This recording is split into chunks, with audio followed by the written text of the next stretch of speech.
The opposition has written to 3 law firms seeking their services to file an urgent court application. This is a move to stop Treasury from releasing District Services Improvement Program funds totaling over 1 million kina. Spokesperson One-Piece Ako said this today while declining to name the law firms. Lawyer Lowani Hena, when queried, confirmed he's received no instructions. Opposition leader Don Pollier told NBC News yesterday instructions were issued. Finance Secretary Dr. Ken Nangan confirmed money hasn't been released yet and it's a normal Treasury process. The funds are expected to be drawn this week. The United Church is encouraging the involvement and importance of women in prayer. More than 600 women from around the country under the Church's Urban Region Women's Fellowship Program are meeting in Tatana village outside Port Moresby. Like all concerned Papua New Guineans, the recent political events have not gone unnoticed at the women's gathering. Kelvin Casper reports. Provincial flags are flying freely in the wind, signaling the presence of the women from across the country. In church, the mothers are singing praises and worshiping. The second United Church Women Prayer Convention is gathering under the important theme of prayer. Help the women to discover life-changing and breakthrough in prayer today. 2, to know the art of worship in prayer and the importance of prayer to transform and heal the land. 3, to empower Christian women to grow in their prayer life. 4, to take the responsibility of family altars through biblical teaching and prayer meetings. And 5, to help the women to identify their place in the mission of God. It's la convention mi work online mi plan moyet lon prayer life inside lon. Life do mi plan Marina also helping us to help our family to know who God is in the family lives also. President Ruga Morea says the political events of recent months have also not gone unnoticed. Urban Region Women's Fellowship in this gathering here, we are mindful of that. That is our prayer focus for this coming up on Friday.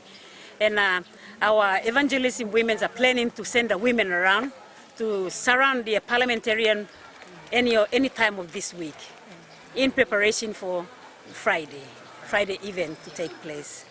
And we are very mindful.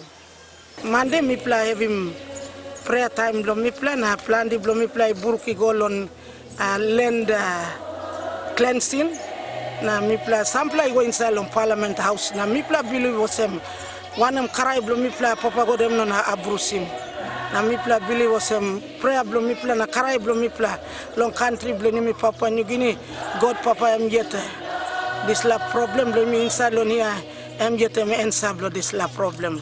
The prayer convention is held every 3 years, and the Urban Region Women's Fellowship believes this year's event was no coincidence, falling on the eve of a looming vote of no confidence against the government. The event, which started with a bang at Tatana village, will end at the end of the week.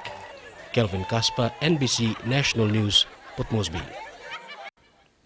More than 200 people from villages in the Chimbu province residing at the ATS settlement in Port Moresby are being repatriated back home. These people have migrated to the city in 2012 after a tribal fight in the province.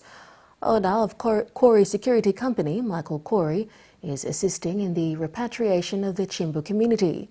The repatriation exercise began on Monday. Gabriel Bego reports. These are the third group of people now traveling out of Port Moresby after 4 years. The Jackson's domestic check-in area packed this morning as the group checked in for their flight this morning. They have been in Port Moresby for the last 4 years. Their departure now is with their belongings and even with some children who grew up here at ATS settlement. The group's repatriation is possible with the assistance of Michael Corey, owner of Corey Security Company. 2012 election and we got a big fight of place. So then bring me on fight now come out no place to settle so Mr. Ram triple for 100 na carry mo mostly. Now settlement team established so now 4 years and more than enough. Awesome, so now I'm feeling more enough, so I must go back. Michael Corey has arranged for all the transportation costs for this group, others who have traveled since Monday. Almost 250 Mr.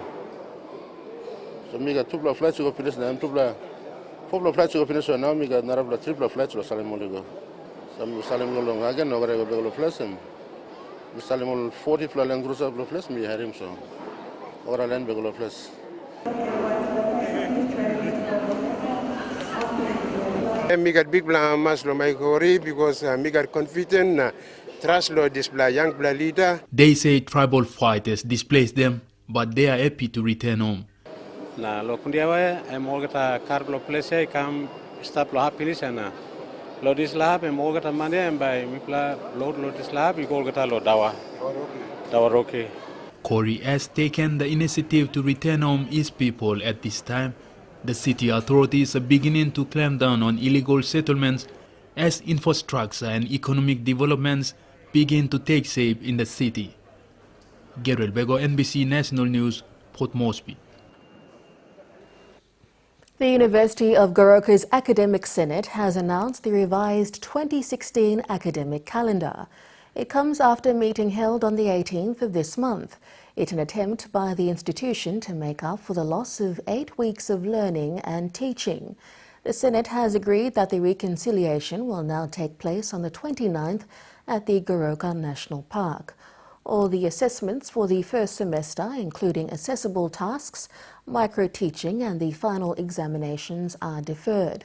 Registration for the second semester will run for a week from the 1st to the 5th of next month, and the teaching practice students will be transported to their respective schools. The Senate has also agreed that the first week of teaching practice, from the 8th to the 12th of August, will be considered as micro-teaching, while Semester 2 will also commence on the same week. The Semester 1 examination will be held during revision week of Semester 2, while incomplete accessible tasks for Semester 1 can be submitted during the semester. Meanwhile, the Independent Investigation Committee established by the UOG Council is continuing. The Milne Bay's university students evacuated home do not plan on doing nothing while away from classes. In fact, they've organised and met with their provincial government to find work to engage in to remain productive. And they've proposed setting up a Milne Bay Tertiary Students Association consisting of all university students when they meet with Governor Titus Philemon this week. Priscilla Waikaide reports from Alatau. In dealing with all that's happened so far, Milne Bay's students attending the University of Papua New Guinea, the University of Technology, and a few from the University of Goroka who were repatriated home after civil unrest, who saw their academic year suspended and in one case terminated, met with Milne Bay's leaders and did a post-analysis about each of the events that transpired. It was a post-analysis of what they went through the last few months, and their stories were retold to their leaders. We were chased like criminals. We were chased into the campus and were dispersed everywhere. And at this time, exactly 8 weeks of school had been missed. Further and constant violence and harassment of the main student body by a majority of students. Because the mess was bent down, the administration had no other option but decided to tell all the student body to evacuate the campus. After the fight, or during the fight, some state properties were damaged and over 50 students were rushed to the Goroka General Hospital because they were cut with knives. This was a meeting led by concerned mother Olive Sakiusa, who had travelled over from Port Moresby to bridge the gap of students and provincial leaders and for a way forward. Student leaders echoed the same. We may not come back and contribute to the province after we finish schooling, but this is a time maybe appropriate for us to contribute something to the province.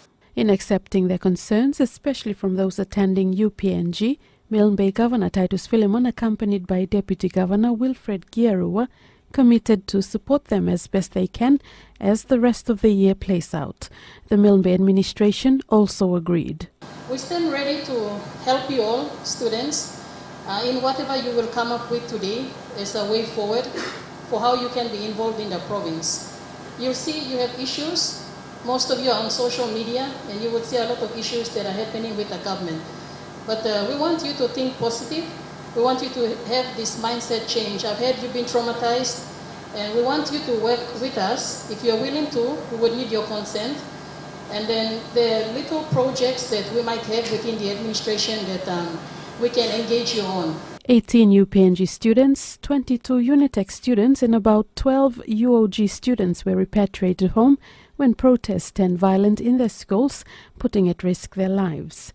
They were mainly self-sponsored students. Priscilla Waikaidi, NBC Current Issues, Alotau. Stay with us on NBC National News.